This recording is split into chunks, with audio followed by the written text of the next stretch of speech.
Oi gente, tudo bom? Esse é mais um vídeo para o Clube das Quartas-Feiras e hoje eu vou falar sobre um texto de Freud, onde ele fala sobre a morte. Esse texto está nesse livro aqui, que é As Obras Completas, volume 12, do Freud, Introdução ao Narcisismo, Ensaios de Metapsicologia e Outros Textos, 1914 e 1916, da Companhia das Letras. E o nome desse texto é Nossa Atitude Perante a Morte. Então, Freud inicia esse trabalho falando sobre a nossa atitude enquanto a gente se sente estrangeiro nesse mundo em relação aí às questões da morte.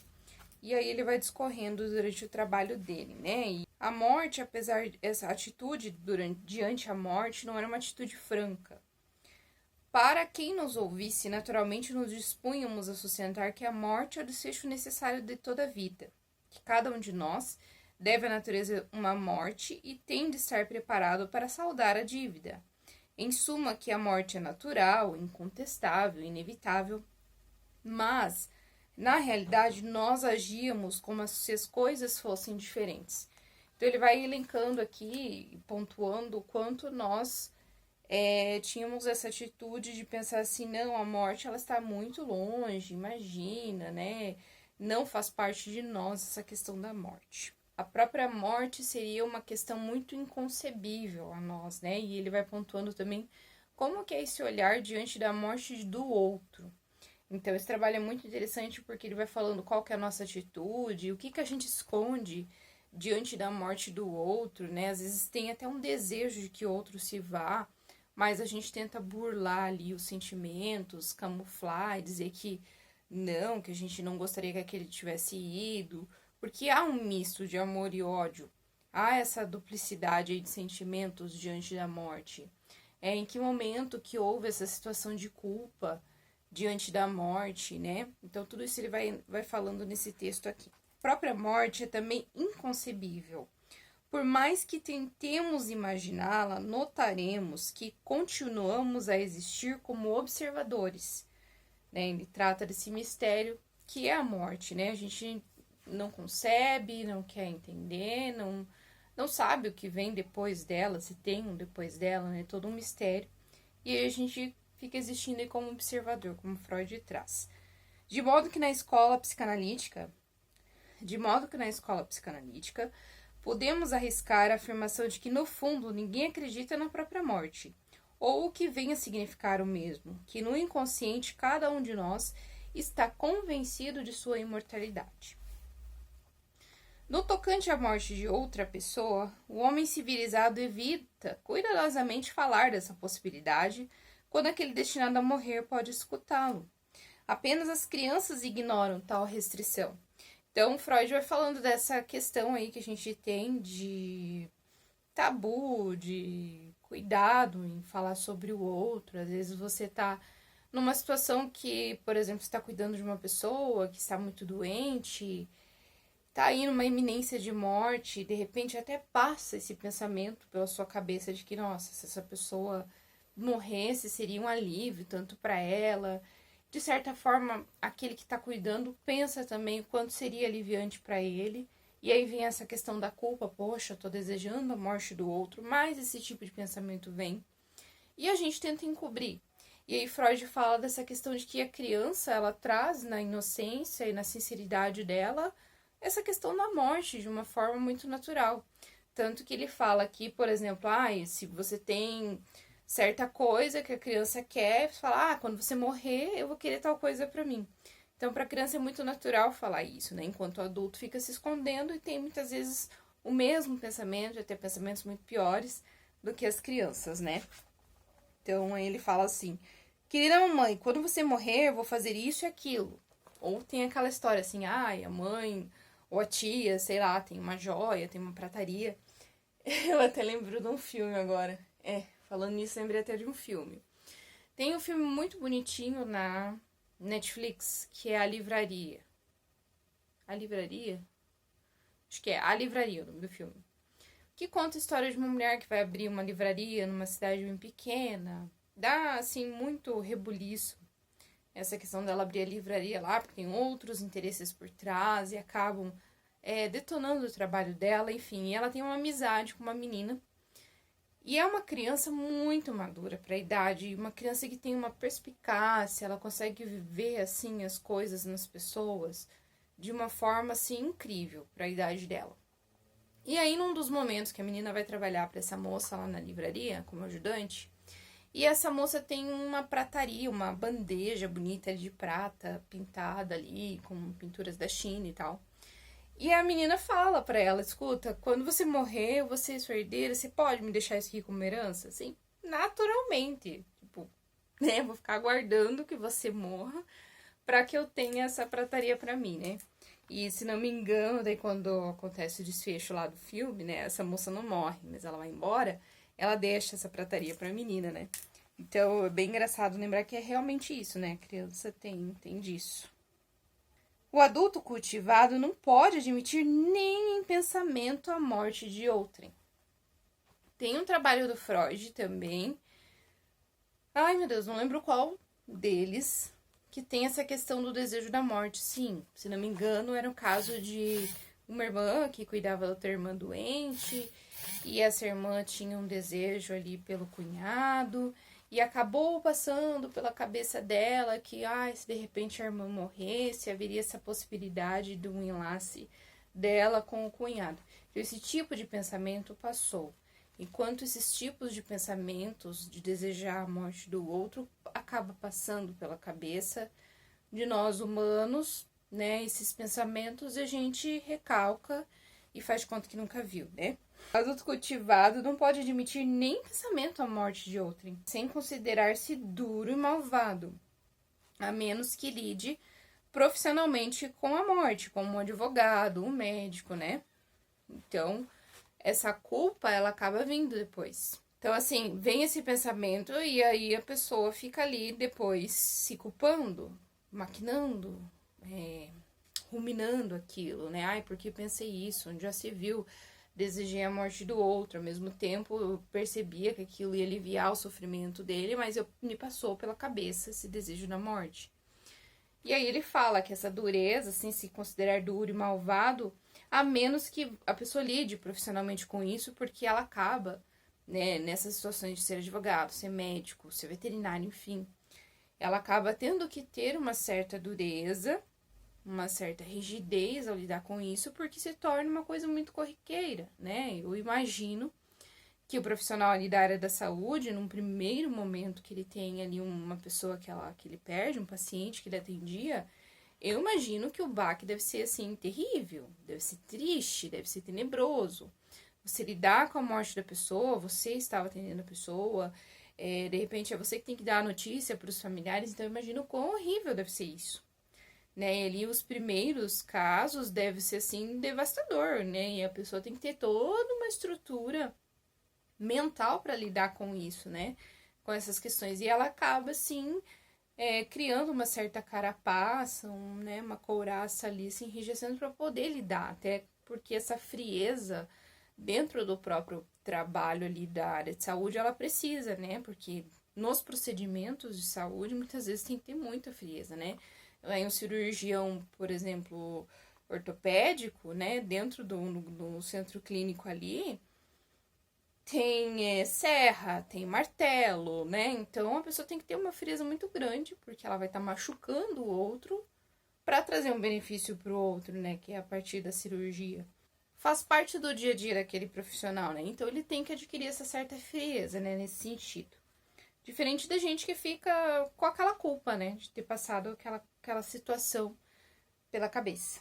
Não se permitir fazê-lo, principalmente se tal evento estiver relacionado a algum ganho em matéria de liberdade, propriedade, posição. Sem dúvida, as mortes não deixam de ocorrer por causa desse nosso sentimento terno. Então, tem às vezes outros sentimentos envolvidos, né? Às vezes a pessoa tem lá um pai muito rigoroso, muito ruim, muito rígido, e passa pela cabeça daquela filha de que, se meu pai morresse, né, eu teria essa liberdade, porque ele não estaria ali pra me tratar mal, enfim. Esse pensamento acaba vindo porque está ligado a uma situação de prazer depois, né, uma situação de recompensa nessa situação de morte, né, da pessoa. Quando acontecem a cada vez somos atingidos profundamente e como que abalados em nossa expectativa. Via de regra, enfatizamos a natureza casual da morte, um acidente, uma doença, infecção ou idade avançada, e desse modo traímos o nosso empenho em vê-la como algo fortuito, em vez de necessário. Então, a gente acaba usando os meios que chegou-se à morte como um meio de justificá-la e não como uma forma da gente aceitar que é o fim de todos nós, a morte, que é um caminho para todos nós, a morte.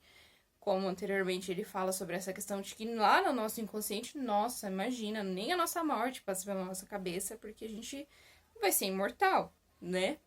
E Highlanders, nós, né? Então, assim, para justificar, para poder lidar com a morte de frente, seja de outras pessoas ou mesmo, né? Essas mortes de frente, a gente lida com essas questões assim. Ah, pois é, foi um acidente, era a hora da pessoa. Ah, e tava já numa idade avançada sofrendo. Pois é, aconteceu. A gente tem essas causalidades que ocorrem para justificar e para que deem um certo acalento e não que assim, ah, a morte é uma coisa que vai acontecer. Por acaso aconteceu para aquela outra pessoa, mas não vai acontecer pra gente. Eu entendi que é mais ou menos esse sentido, né, da gente ficar enfatizando essa natureza causal e não considerar que a morte é uma coisa que vai acontecer para todo mundo. Aí aqui na sequência, Freud vai falar sobre essa questão da morte em massa, né? Um grande número de mortes nos parece terrível ao extremo. Infelizmente, né, na atualidade a gente está vivenciando isso aí nos noticiários, né, com a questão de guerra, Palestina, enfim, toda essa questão aí de mortes extremas, de terrorismo, né?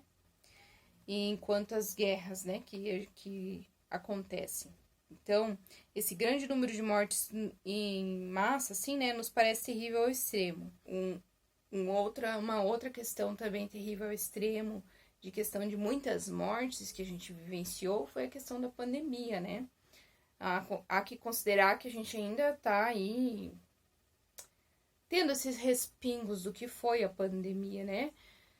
Porque a gente teve isolamento social, a gente tinha a iminência de uma doença de mortalidade altíssima, tinha-se todo um receio de que a gente está fazendo todos os cuidados profiláticos até a vacina chegar, tudo mais, toma-se, não toma-se vacina, infecta-se as pessoas, pega-se, muitas morreram, muitas ficaram agonizando vários dias no hospital até morrer.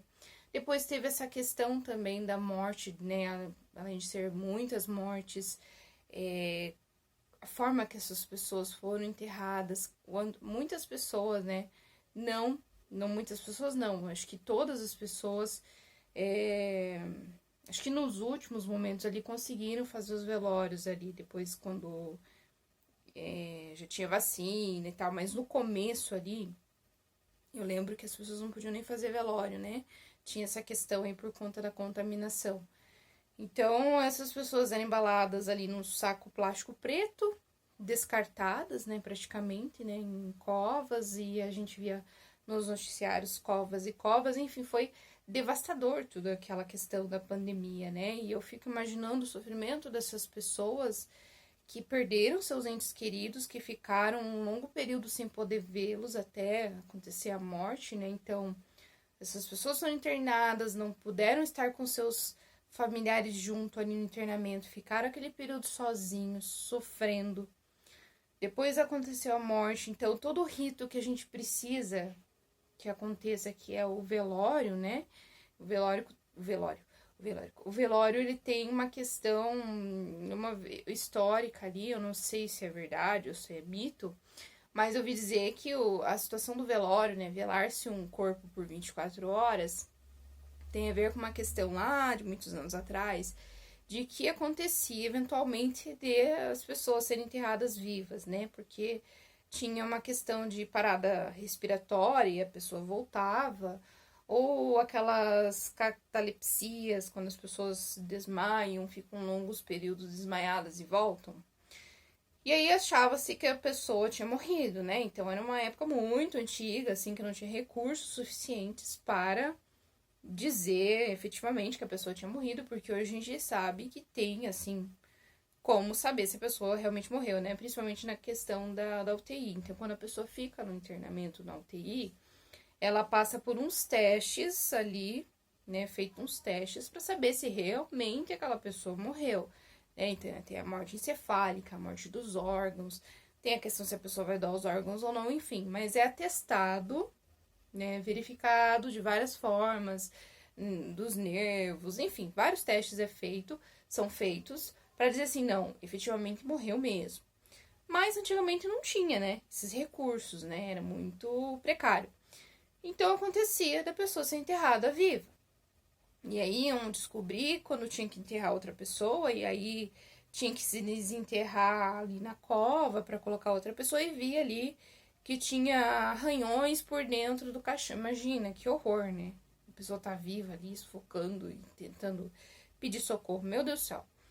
Então foi criado uma sineta, colocava um sino e daí amarrava no punho da pessoa uma cordinha, e se a pessoa tivesse se mexendo lá dentro da cova, tocava aquela sineta, iam lá e acudiam. Que depois veio o termo salvo pelo gongo, que é uma frase que se usa por conta disso, que foi feito um método dessa forma para saber se a pessoa tinha morrido ou não. Depois disso, resolveram que iam ficar olhando por 24 horas aquela pessoa para então enterrar.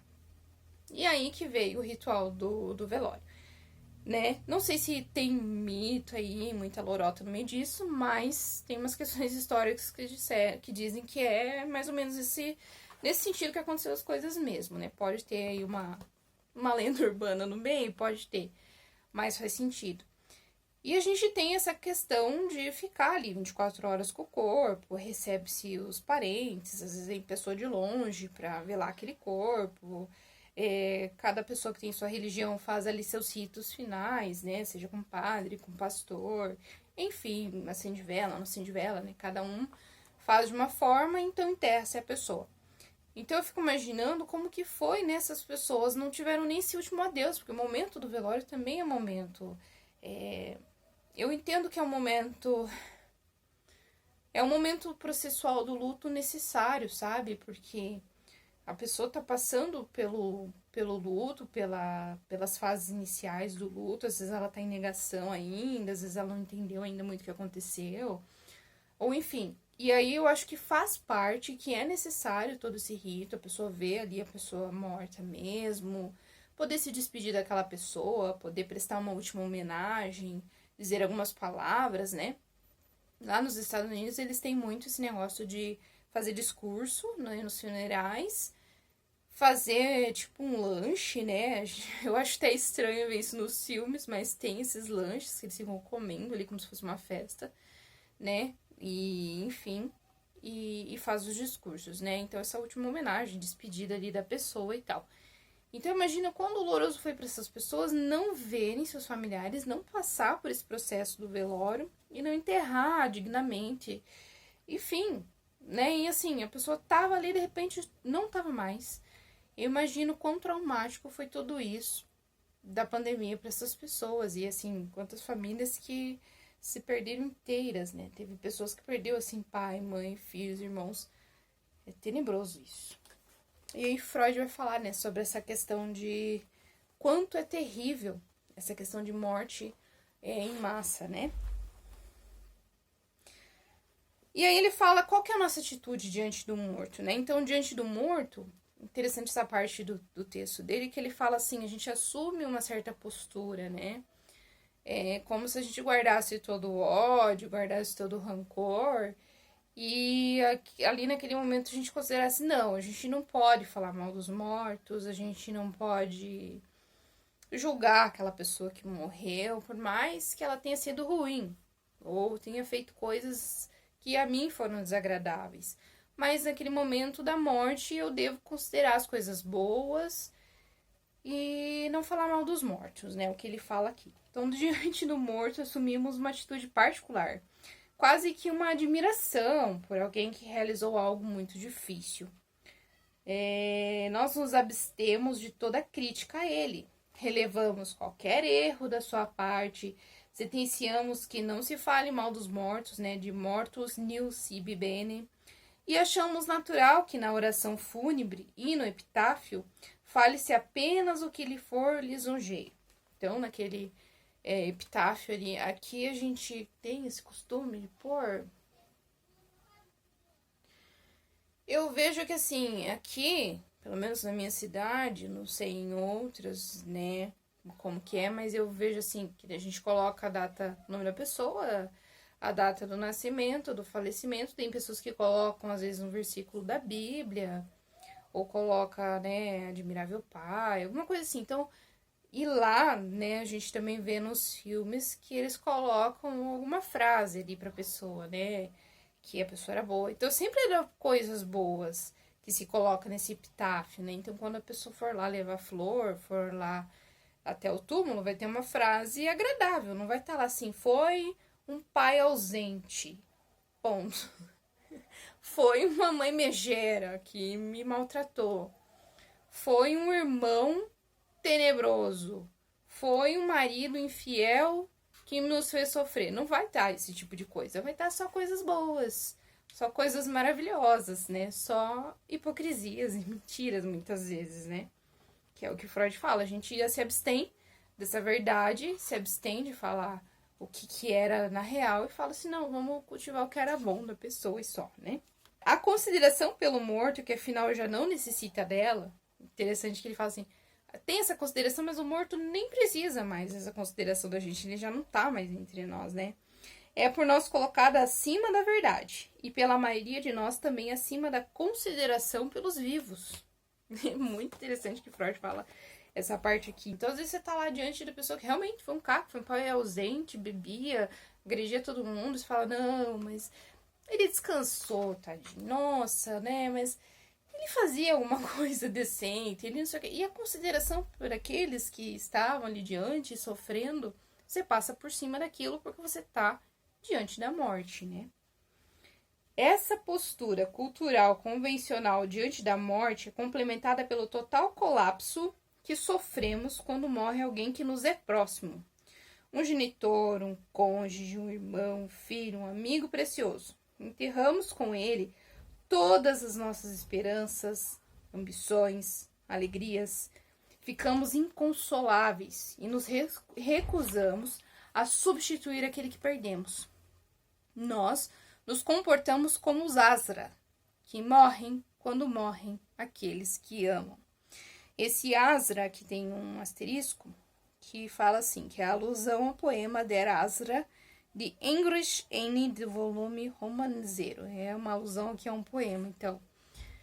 Que quando aqueles que amamos morrem, né, a gente se sente morrer também. Então, além dessa postura que a gente tem de não falar mal do que morreu, Freud fala que toda essa nossa postura é complementada por aquele colapso que a gente sofre por perder aquele que é mais próximo da gente. Porque há um depósito de energia, de pulsão muito grande por aquela pessoa que a gente perde, né? Então, um filho que você depositou sua libido, sua energia, seu amor, sua dedicação, de repente ele não está mais ali. E é esse sentimento mesmo, você meio que morre junto com aquela pessoa.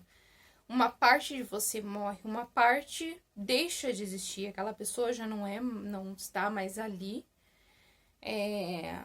Aquele foco do seu desejo, da sua libido, da sua energia, da sua pulsão, não está mais ali.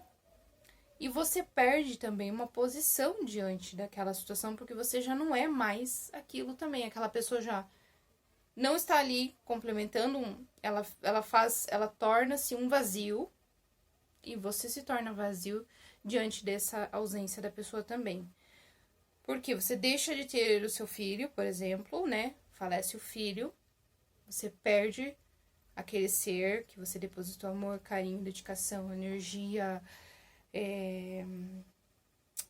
que mais? Esperanças, né? E às vezes você tinha anseios, né? Pelo futuro da pessoa.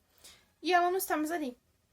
E aí, você meio que morre junto, porque o seu papel de mãe, mesmo que você tenha outros filhos, ele morre em parte junto com aquela pessoa, porque você já não é mais mãe daquela pessoa. Ou se você, por exemplo, tem um filho único, você deixa de ser mãe, meio que deixa de ser mãe, você deixa de ser filho, se você perde um do seu pai, sua mãe, enfim. É uma coisa meio doida de dizer, mas eu entendo nesse sentido. Você nunca vai deixar nessa posição, nunca vai haver uma cisão com uma separação real ali no papel, né? Não é a certidão de óbito que vai falar, olha, agora você não é mais. Isso é um laço que você vai ter para sempre, né? Você vai ser sempre filho de alguém, mãe de alguém, pai de alguém, mas fisicamente aquela pessoa não está mais ali. Então a sua posição, o seu movimento também morre, de certa forma. Você já não tem mais aquele pai para buscar, aquela mãe para buscar, né? Essa nossa atitude para com a morte tem um poderoso efeito em nossa vida.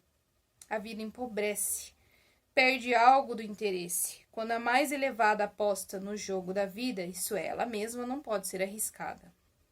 Ela fica insonsa e insubstancial como um flerte americano, digamos, no qual se sabe desde o início que nada ocorrerá. A diferença de uma relação amorosa no continente, na qual ambas as partes devem cada instante ter em mente as sérias consequências possíveis. Os nossos vínculos afetivos, a insuportável intensidade de nosso luto, nos tornam pouco inclinados a buscar perigos para nós mesmos e os nossos. Não ousamos considerar muitas empresas que são perigosas, mas necessárias, como as tentativas de voar, as expedições em terras distantes, os experimentos com substâncias explosivas. Paralisa-nos o pensamento de quem haverá de substituir o filho para a mãe, o marido para a mulher, o pai para os filhos, caso aconteça um desastre.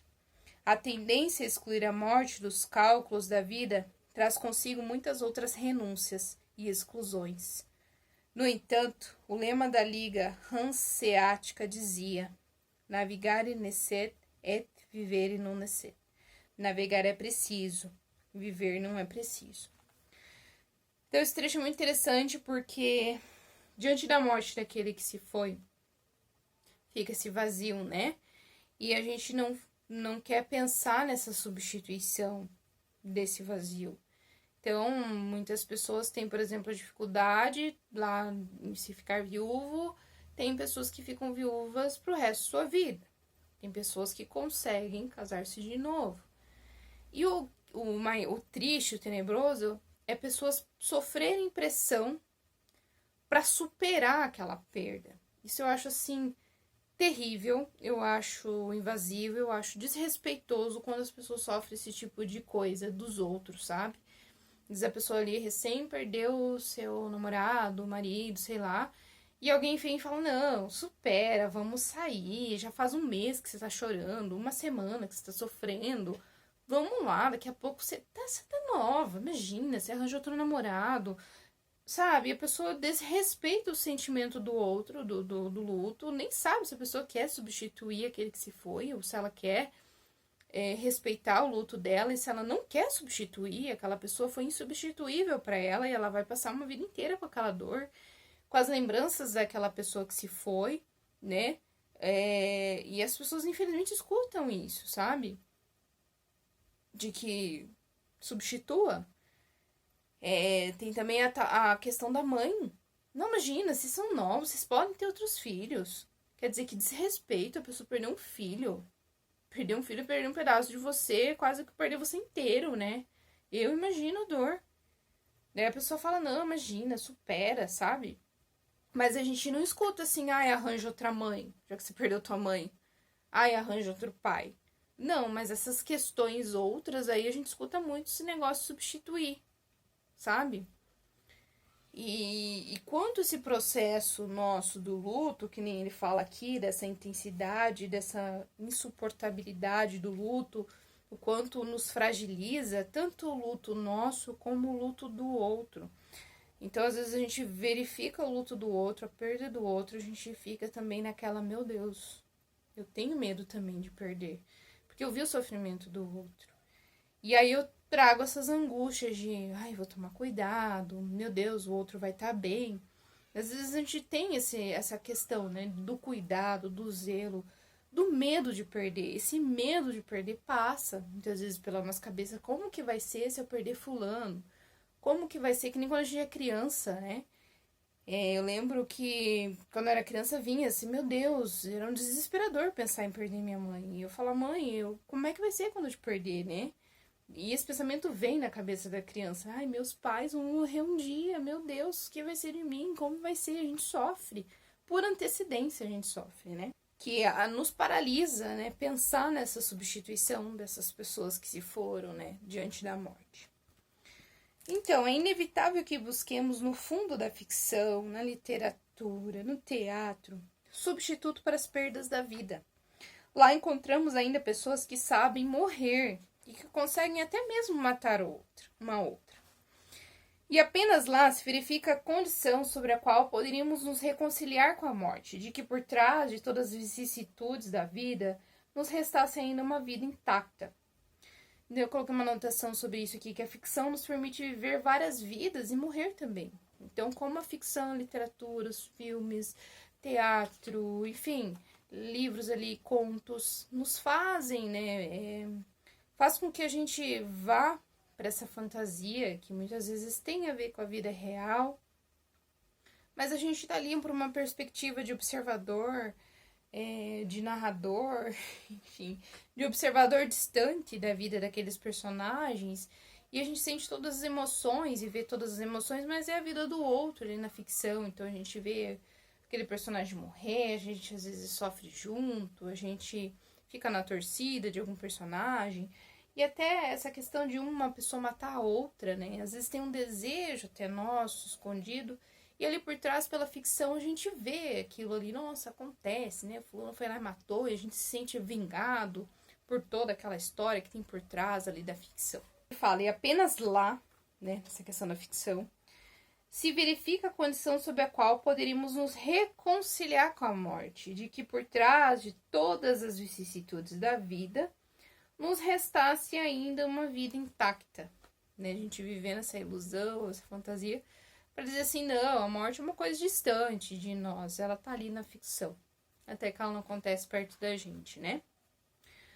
Pois é muito triste que na vida suceda como num jogo de xadrez, em que um movimento errado pode nos levar a perder a partida, com a diferença de não podermos iniciar uma nova partida, uma revanche. No reino da ficção, encontramos a pluralidade de vidas que temos necessidade. Morremos na identificação com o herói, mas sobrevivemos a ele e já estamos prontos a morrer uma segunda vez, com outro igualmente incólumes. Então, né, Freud traz essa questão aqui. Na ficção, quantas vidas a gente vive? Quanto a gente pode cuidar da vida do outro dentro da ficção, torcer pelo outro? O que é tenebroso, né, que alguns autores, seja em livros ou em filmes ou em séries, muitas vezes fazem com que ou a gente tem uma tendência a se identificar com o vilão. Já observou isso? Às vezes você tá assistindo um filme, um negócio, pô, mas eu tô me identificando com o vilão? Tá certo isso? O que gritou em mim que eu ali me aliei ao vilão da história? Então a ficção pode nos proporcionar isso, né? E vivenciar a morte de perto, sofrer. Eu via muito o pessoal que seguia a saga ali de Game of Thrones, né? De todos os livros, acho que nem saíram todos ainda. E aí sempre escutava um outro falar, ai, porque o autor matou o meu personagem preferido, pelo amor de Deus que não mate agora o ciclano. Então as pessoas vivem, sentem, se emocionam, a gente sente isso mesmo, né, no livro, né? E às vezes a história é tão boa que você volta a ler, você volta a sofrer. Eu mesmo, um dos livros que me marcou muito, que foi um livro bem longo, foi Os Miseráveis, assim, eu chorei horrores no final, e Jean Valjean, meu Deus do céu, como eu sofri por esse personagem. Então, assim, eu sofri por aquele herói, eu acompanhei o sofrimento, né, e a gente vai acompanhando a morte, a gente tá ali, firme e forte pra enfrentar de novo. E como ele fala dessa questão da metafórica do xadrez, né? Qualquer passe em falso ali, você tem um checkmate com você, né? Contra você ou contra o teu adversário. E você pode fazer vários, né? Vários lances, você pode fazer uma nova jogada. Mas na vida da gente não, né? A gente tá ali como realmente uma loteria, um jogo, a gente não sabe quais são as intempéries da vida da gente, né? Que vão ceifar a vida de nossa vida de uma hora para outra, ou a vida de alguém próximo a nós, né? E é uma partida única, né? A gente não tem chance de jogar novamente, né? Isso que ele traz aí, diferente da ficção. Então a ficção nos leva para um lugar de conforto, diferente da vida real, nos ilude. É evidente que a guerra afastará esse tratamento convencional da morte. Não é mais possível negar a morte. Temos de crer nela. As pessoas morrem, de fato, e não mais isoladamente, mas em grande número. Às vezes dezenas de milhares num só dia. E atualmente a gente está acompanhando isso. E é desolador. Isso já não é acaso. Certamente ainda parece casual que uma bala atinja esse outro ou aquele outro, mas uma segunda bala pode atingir mais outro. E o acúmulo põe fim à impressão de acaso. A vida se tornou novamente interessante, recuperou seu pleno conteúdo. Aqui, você deveria fazer uma distinção entre dois grupos: os que arriscam a vida na batalha e os que permanecem em casa, à espera somente de perderem um dos seus entes queridos por ferimento, doença ou infecção. E atualmente a gente está vendo, né, isso nos noticiários, né? Então as pessoas estão nas suas casas, de repente suas casas são invadidas, de repente são sequestradas, mortas, bombardeios que acontecem de uma hora para outra.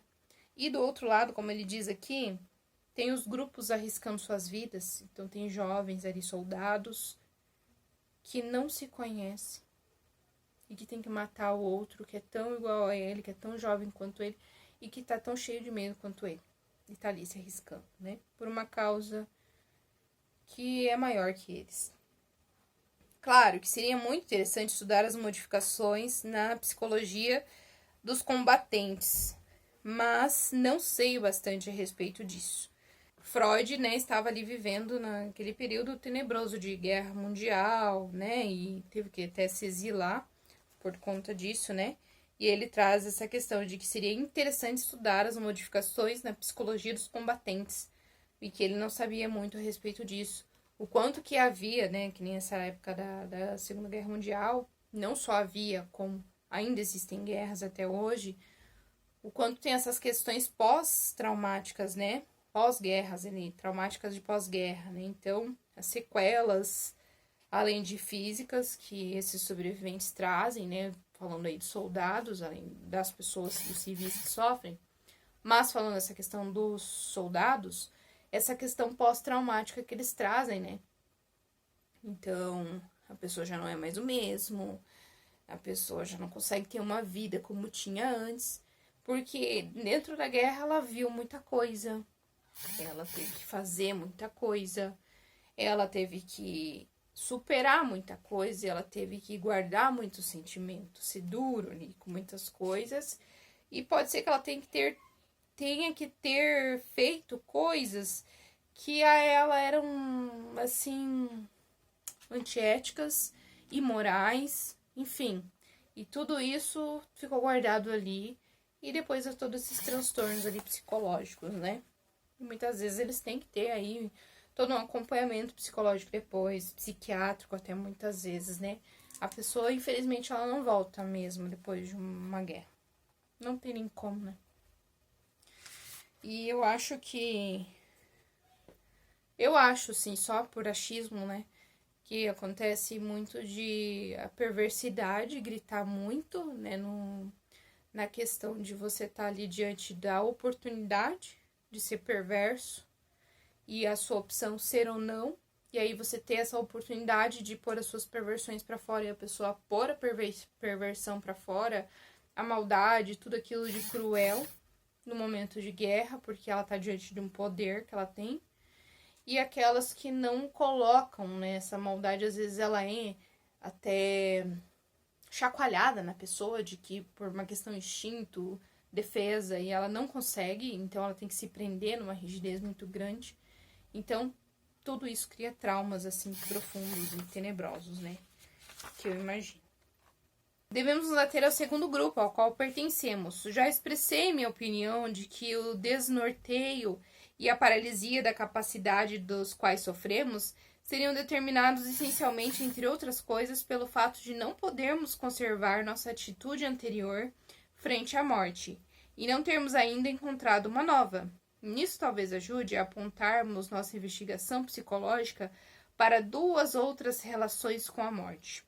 Aquela que podemos atribuir ao homem da pré-história e aquela que ainda se mantém em cada um de nós, mas se esconde, invisível para a nossa consciência, em camadas profundas de nossa vida psíquica. E Freud vai trazendo na sequência, se não me engano aqui do trabalho, essa questão desse homem primitivo, como que era, quanto a questão do instinto falava mais alto, né? O quanto que foi passar aí muitos e muitos anos para vir a questão da racionalidade, do pensamento, da culpa.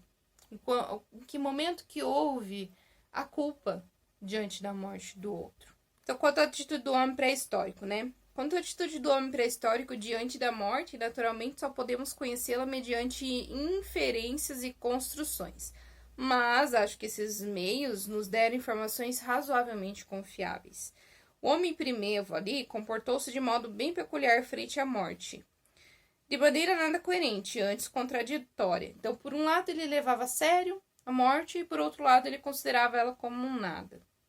O que tornava possível tal contradição era o fato de ele assumir, ante a morte do outro, do desconhecido, do inimigo, uma postura radicalmente diferente da que assumia ante a sua própria. A morte do outro, para ele, era justa. Significava a eliminação do que era odiado e o homem primevo não tinha escrúpulo em executá-la. Ele era, sem dúvida, um ser muito passional, mais cruel, mais malvado do que outros bichos. Assassinava com gosto e como se fosse algo óbvio. E tinha a ver com uma questão de posição ali dentro da sociedade arcaica ali, primitiva também, né? Não precisamos atribuir-lhe um instinto que impedira outros animais de matar e devorar os seres da mesma espécie. A história primeva da humanidade é plena de assassinatos, portanto. Ainda hoje, aquilo que nossos filhos aprendem na escola sob o nome da história universal é, na essência, uma longa série de matanças de povos. De quantos e quantos e quantos anos que um ser humano mata o outro por poder, por ciúme, por inveja, por diversas razões. E que lá nas primitividades não tinha essa questão de culpa, não tinha essa questão de rancor, de remorso, né? Remorso, culpa. Não, tinha-se aquela questão de ódio, de sem escrúpulo, de matar mesmo, e é isso, né? Eu tenho que sobreviver àquele meio, e aí ele fala, não atribui só uma questão de instinto, mas uma questão, assim, de posição mesmo, dentro daquele meio que vivia, né? O obscuro sentimento de culpa a que está sujeita a humanidade, desde os tempos pré-históricos, que em muitas religiões condensou-se na ideia de uma culpa primordial, de um pecado original, é provavelmente expressão de uma dívida de sangue, em que a humanidade primeva incorreu. No livro Totem e Tabu, de 1913, procurei, seguindo indicações de Robertson Smith, Atkinson e Darwin, descobrir a natureza dessa antiga culpa, e creio que ainda hoje a doutrina cristã nos permite inferi-la retrospectivamente. Lembrar também do fator, né, da medo e poder, né, associar o medo, poder, culpa e tudo mais diante de como dirigir uma sociedade, né? Então, por exemplo, ali naquele período que a Igreja Católica tinha seu grande poder diante da sociedade, em que tinha essa questão de pecado original, do medo, de se você fizer tal coisa, a culpa, né? Tudo isso que tinha também. E que ainda existe, né? Se o Filho de Deus teve que sacrificar a vida para redimir a humanidade do pecado original, então, segundo a regra de Talião, de pagamento com igual moeda, esse pecado deve ter sido uma morte, um assassinato. Ele está falando dessa atribuição do pagamento, da morte perante o pecado, enfim, livramento, salvação e tudo mais. Expiação, né, de pecado e coisa. Apenas isso poderia requerer o sacrifício de uma vida para a sua expiação. E se o pecado original foi uma ofensa contra Deus Pai, O crime mais antigo da humanidade deve ter sido um parricídio, o assassínio do pai primevo da horda humana primitiva, cuja imagem e lembrança foi depois transfigurada em divindade. Então ele fala aqui: se o pecado original foi uma ofensa contra Deus Pai, então o crime mais antigo da humanidade deve ter sido ali pai e filho. Então aí Freud fala aqui nesse trabalho sobre essa questão de que de repente, né, um dos primeiros crimes aí da humanidade teria relação com um parricídio, né, pai e filho, e por isso estaria atrelado essa questão de pecado original, ofensa à divindade, superioridade, tudo isso. Para esse homem primevo, esse homem primitivo, a sua própria morte era certamente tão irreal e inimaginável quanto ainda é hoje para cada um de nós. Ele volta então a retomar aquilo que ele falou inicialmente, de que para nós, imagina, está longe de nós morrer. Mas havia um caso em que as duas atitudes opostas perante a morte se chocavam e entravam em conflito, e esse caso tornou-se muito significativo e rico em consequência de vasto alcance.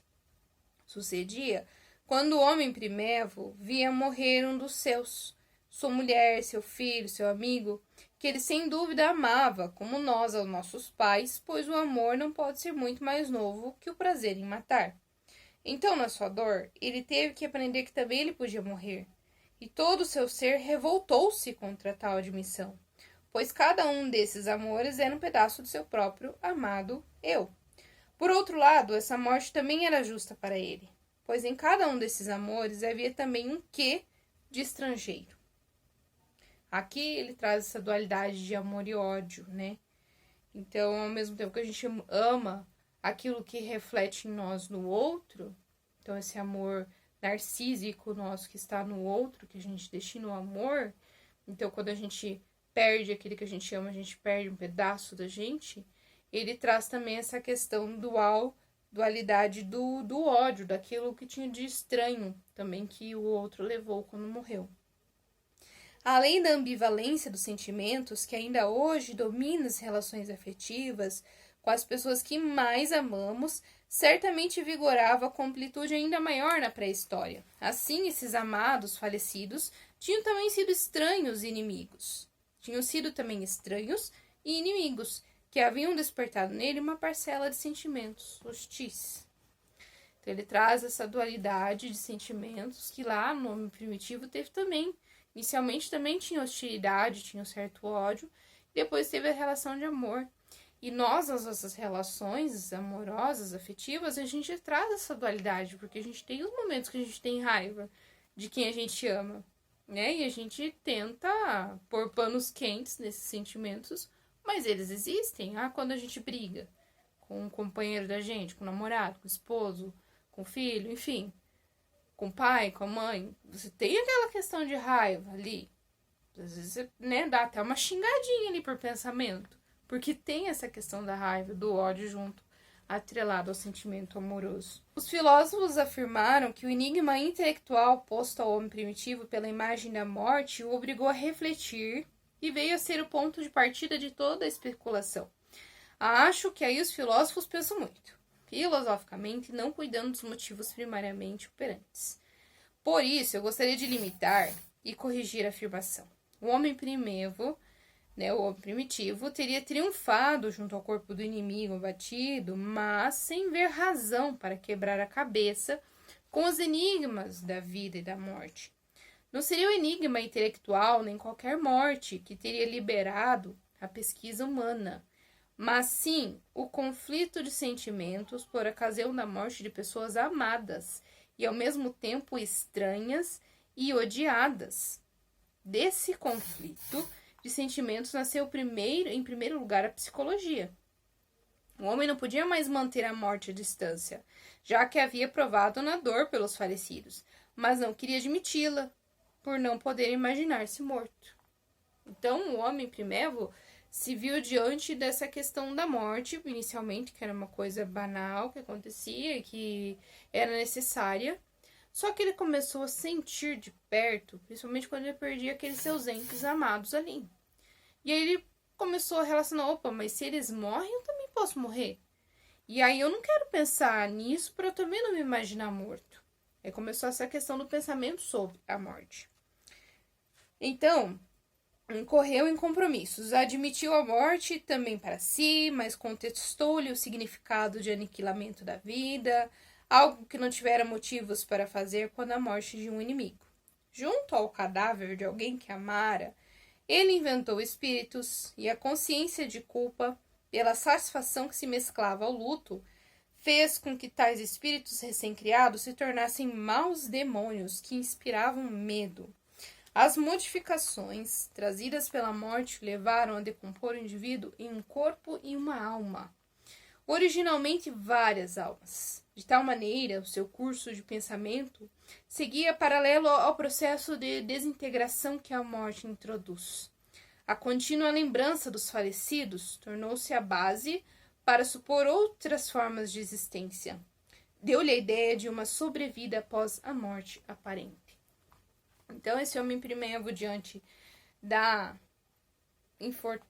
morte, da iminência da morte, ali se viu criando coisas para poder suportar aquilo. Então, ele pensou que poderia existir uma vida após a morte, poderia existir algo além daquele corpo que ele via se decompor, que ele via se desmanchar ali, que ali não estava mais nada.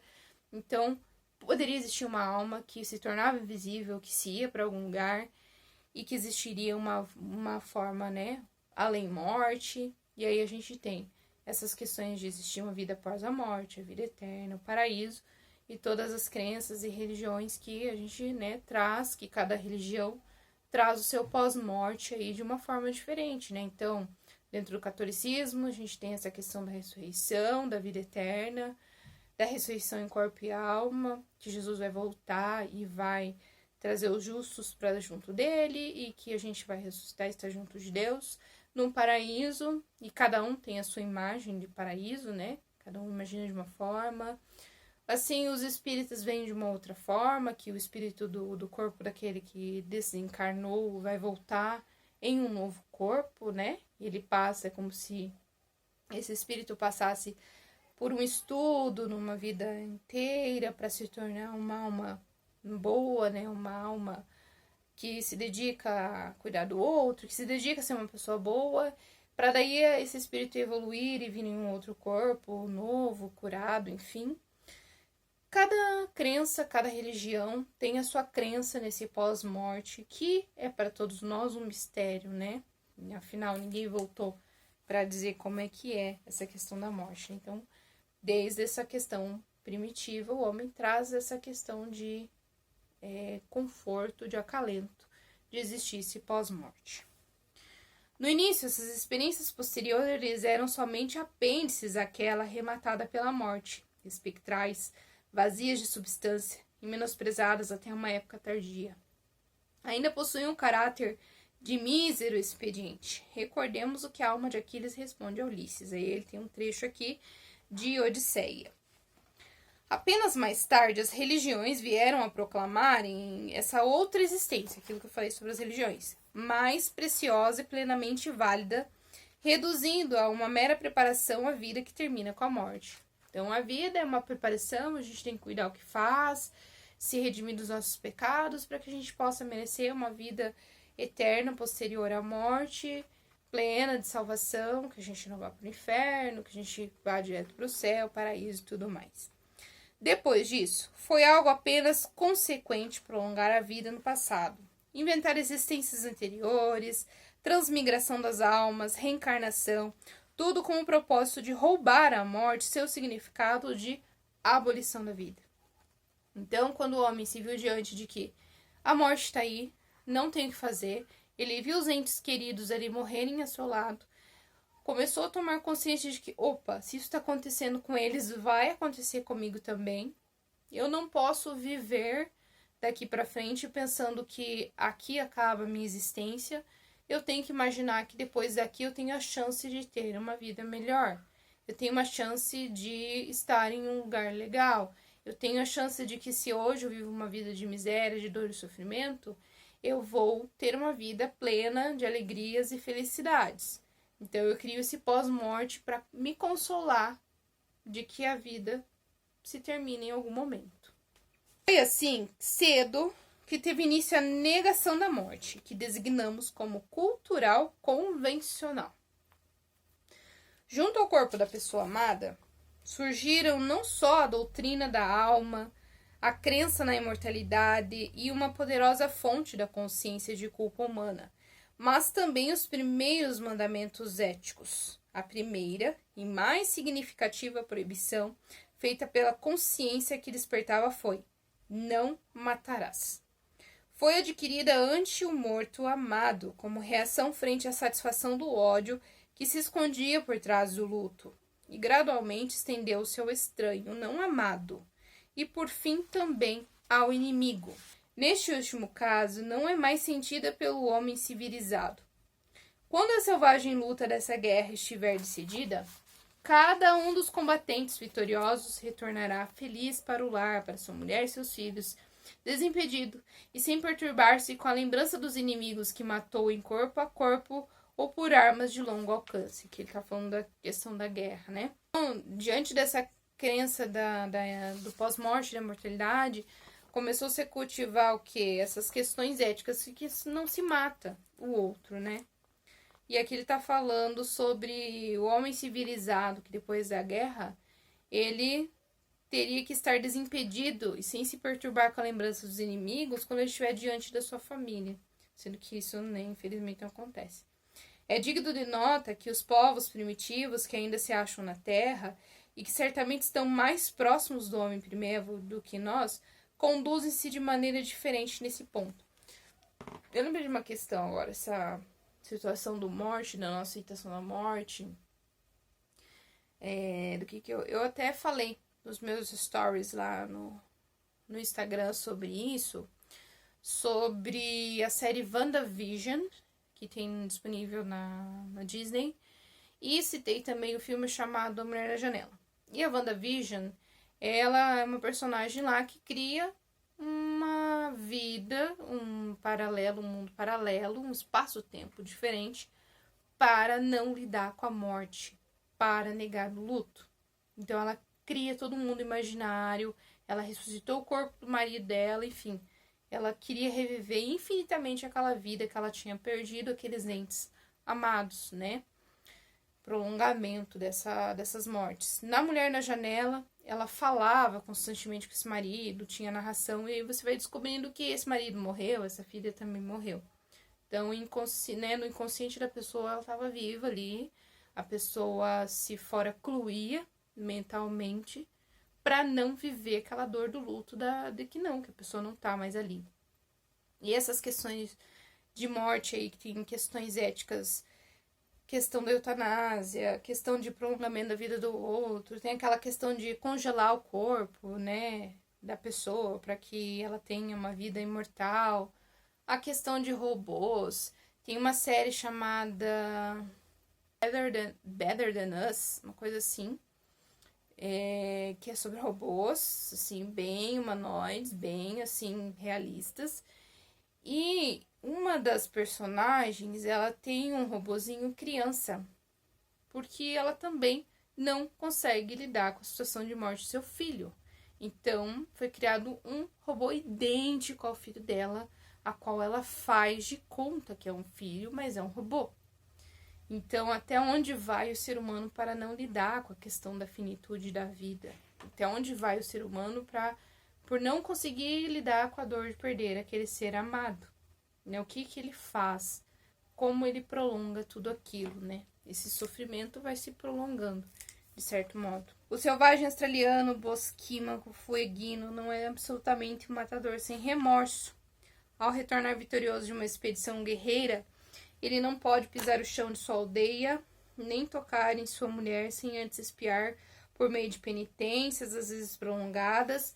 Ele está falando aqui, né, de uma situação, enfim, como que faz esse selvagem australiano bosquímano, fueguino aqui, diante de uma guerra, diante de luta lá. Então ele não pode chegar na aldeia dele, não pode fazer tal coisa, ele tem que fazer certos ritos de purificação daquela situação que ele passou, selvageria de guerra, para ficar tudo bem, né?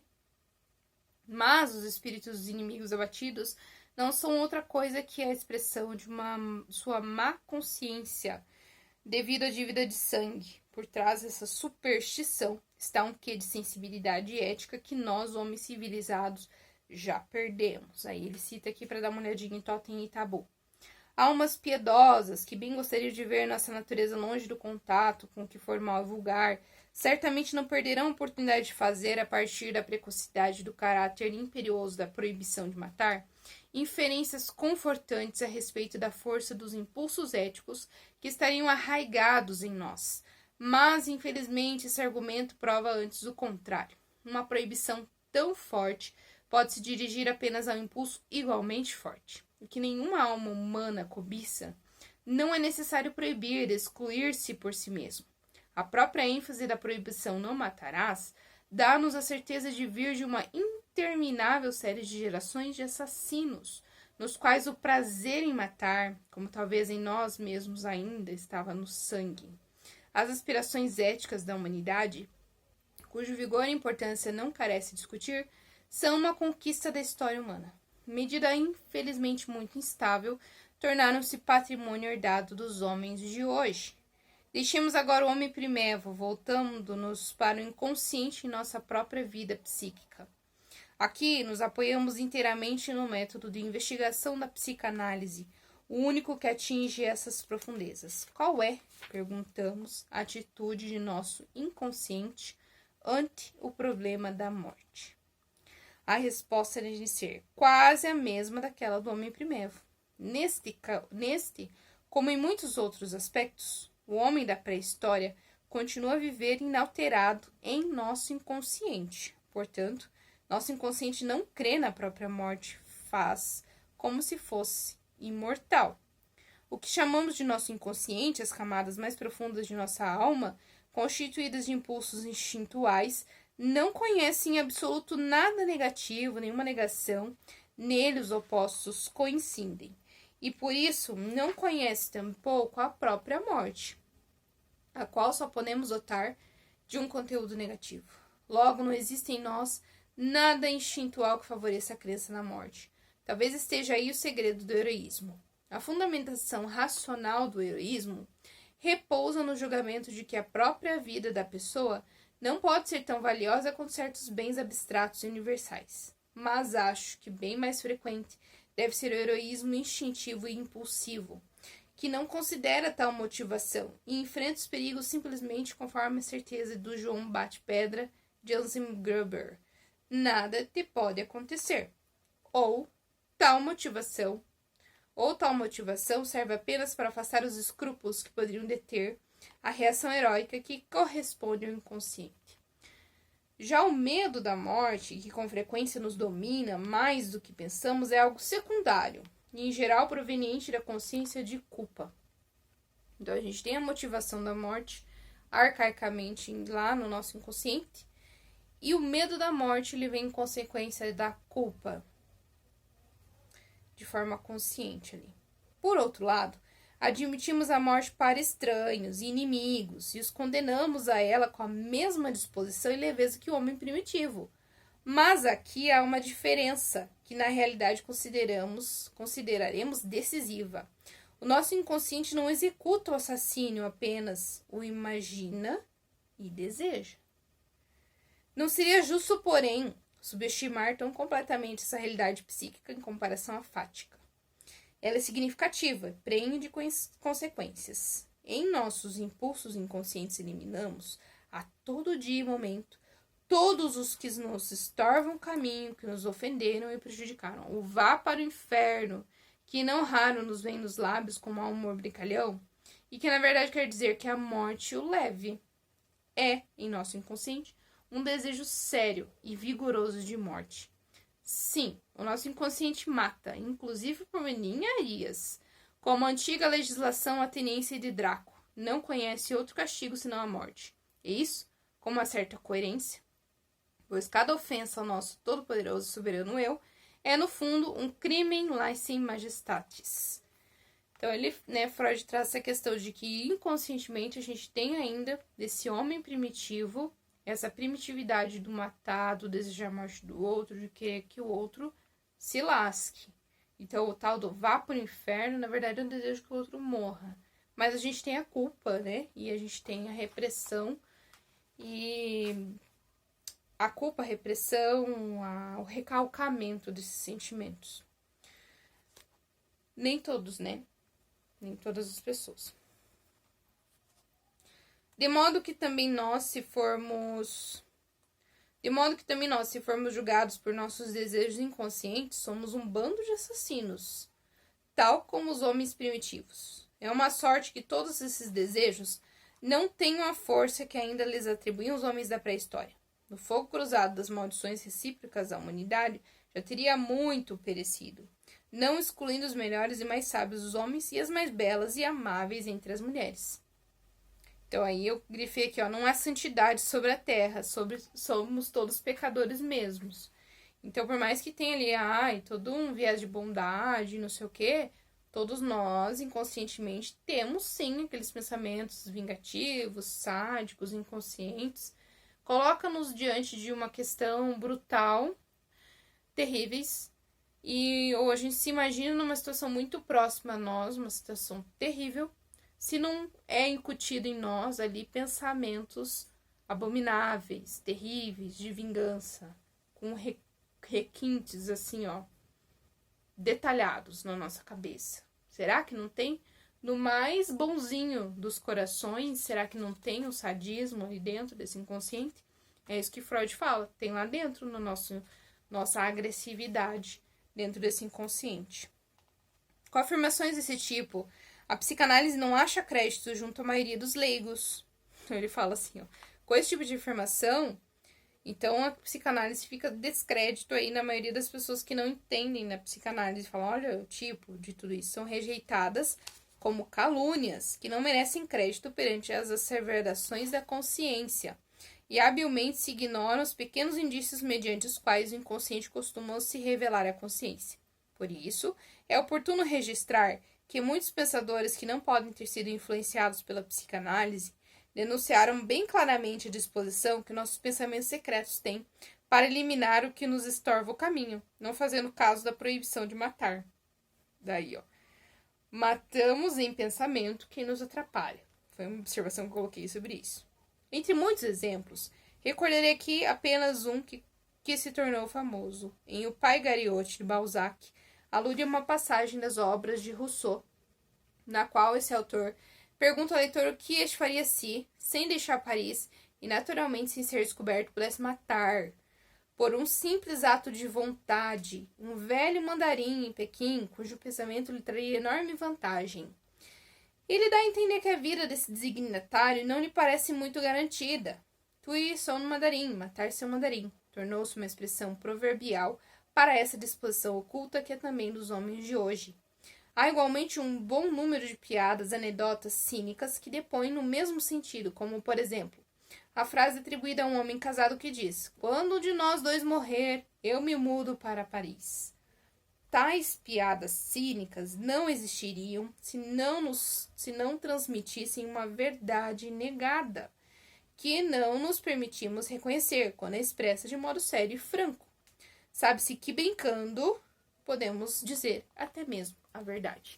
E aqui Freud, então, traz essa questão do xixi, né? Dos xixis, das piadinhas, do tal do tô brincando, é brincadeira que eu tô falando. Então, muitas vezes, no meio de uma piadinha, do não sei o que, você tá soltando uma verdade disfarçadinha. Então, aí, nesse exemplo, se um de nós morrer, né? Quando nós dois morrer, um de nós dois morrer, eu me mudo pra Paris, eu faço tal coisa. Quando você morrer, né, a criança quando fala, quando você morrer, eu quero aquilo lá de herança que era teu, né? Quando ele fala desse exemplo aqui do Rousseau, se pudesse matar, se você estivesse lá em Paris, e sem se descoberto, você ia lá e matasse, eu lembrei de duas situações. Uma é o livro O Médico e o Monstro, que um médico lá, um cientista, acaba inventando uma poção, e ele se transfigura em uma forma monstrenga, diferente do que ele é diariamente. Então, o físico dele se modifica. Ele é um cara alto, não sei o quê. Quando ele toma a poção, ele fica baixinho, monstrengo, com outras feições, ele vira outra pessoa fisicamente. E esse virar outra pessoa fisicamente também faz com que ele vire outra pessoa, quer dizer, vire ou ele coloque as suas pulsões dentro desse monstro dele, para que esse monstro as execute. Então, enquanto ele tem a sua postura perante a sociedade de um médico, de uma pessoa sociável, de uma pessoa bacana, quando ele toma a poção e ele vira um monstro, ele coloca para fora todas as suas pulsões odiosas. Ele vai lá e bate numa criança, ele vai lá e mata uma pessoa do nada na rua.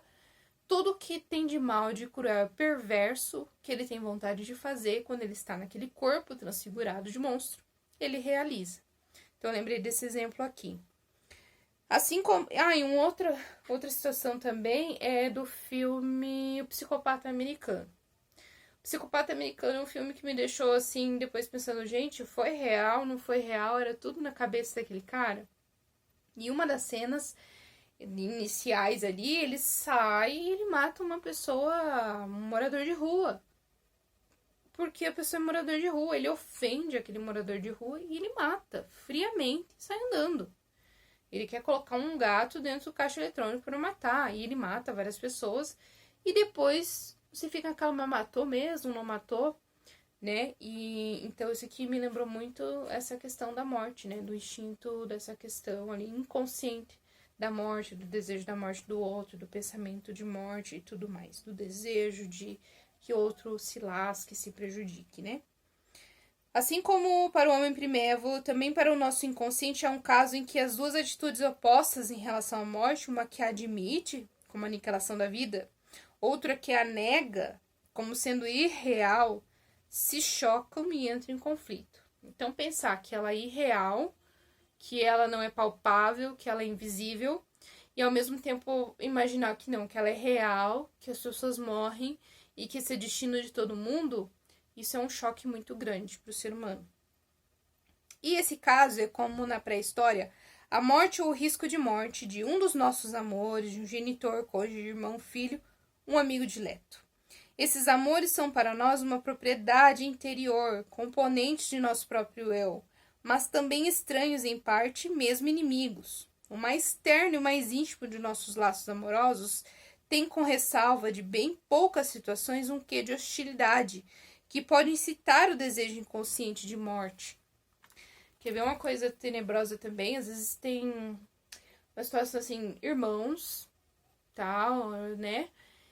E assim, brigaram e ficaram um período sem se falar, e brigas horrendas e tal, e nessa briga esse irmão desejou que o outro morresse. Ah, porque, né, você me incomoda, porque você diz que... Por que não morre? Por que não some, né? Por tal do que, por que não some da minha vida e tal. Aí essa pessoa morre. E esses irmãos não se falavam. E esse pensamento passou pela cabeça do cabra ali, tipo, por que você não morre, né? Não some? E o remorso que vem depois, e a culpa que essa pessoa carrega depois. Porque tem essa dualidade de sentimento. Ao mesmo tempo que tem a hostilidade, que tem a raiva, que tem a briga, tem o amor junto. E aí essa mistura toda dá esses conflitos aí na pessoa. Mas o que resulta desse conflito ligado à ambivalência não é, como outrora, a doutrina da alma e a ética, e sim a neurose, que nos permite profundos relances também da vida psíquica normal. Então, aí o Freud vai falar sobre essa questão da neurose. Então, além dessa questão de ambivalência ligada à ética, ele falando, não tá ligada à alma e ética, mas sim tá ligada a uma questão neurótica, esse fato de desejar a morte daquele que você ama, que ao mesmo tempo você odeia. Que nos permite profundos relances também da vida psíquica normal. Com que a frequência os médicos praticantes da psicanálise não lidaram com sintomas da exagerada preocupação pelo bem-estar dos próximos ou com autorrecriminações totalmente infundadas após a morte de uma pessoa amada. O estudo desses casos não lhes deixou dúvida a respeito da difusão e importância dos desejos de morte inconscientes. Então, aí, ele está falando essa questão da neurose, né, gerada depois de um trauma muito grande perante a morte de uma pessoa próxima. Então, aquela pessoa adquire essa neurose de exageradamente, adquire um pânico de que a qualquer momento outra pessoa vai morrer, vai perder aquela pessoa, e aí ela quer proteger a todo custo, quer que a pessoa faça coisas ou evite coisas para que não morra. E aí ele fala dessa questão, desses desejos de morte inconscientes que estão por trás dessas neuroses, dessa ambivalência, dessa questão de superproteção aí. O leigo sente um horror enorme ante a possibilidade de tais sentimentos e vê nessa versão um fundamento legítimo para descrever das afirmações da psicanálise. Erradamente, me parece. Não se pretende fazer nenhuma degradação da nossa vida amorosa, e de fato não se achará isso aqui. Sem dúvida, é algo distante de nosso entendimento e nossa sensibilidade juntar de tal maneira o amor e o ódio, mas a natureza, trabalhando com esse par de opostos, logra manter o amor sempre alerta e fresco, para garanti-lo contra o ódio que por trás o espreita. É lícito dizer que os mais belos desdobramentos de nossa vida amorosa se devem à reação contra o impulso hostil que sentimos em nosso peito. Façamos agora um resumo.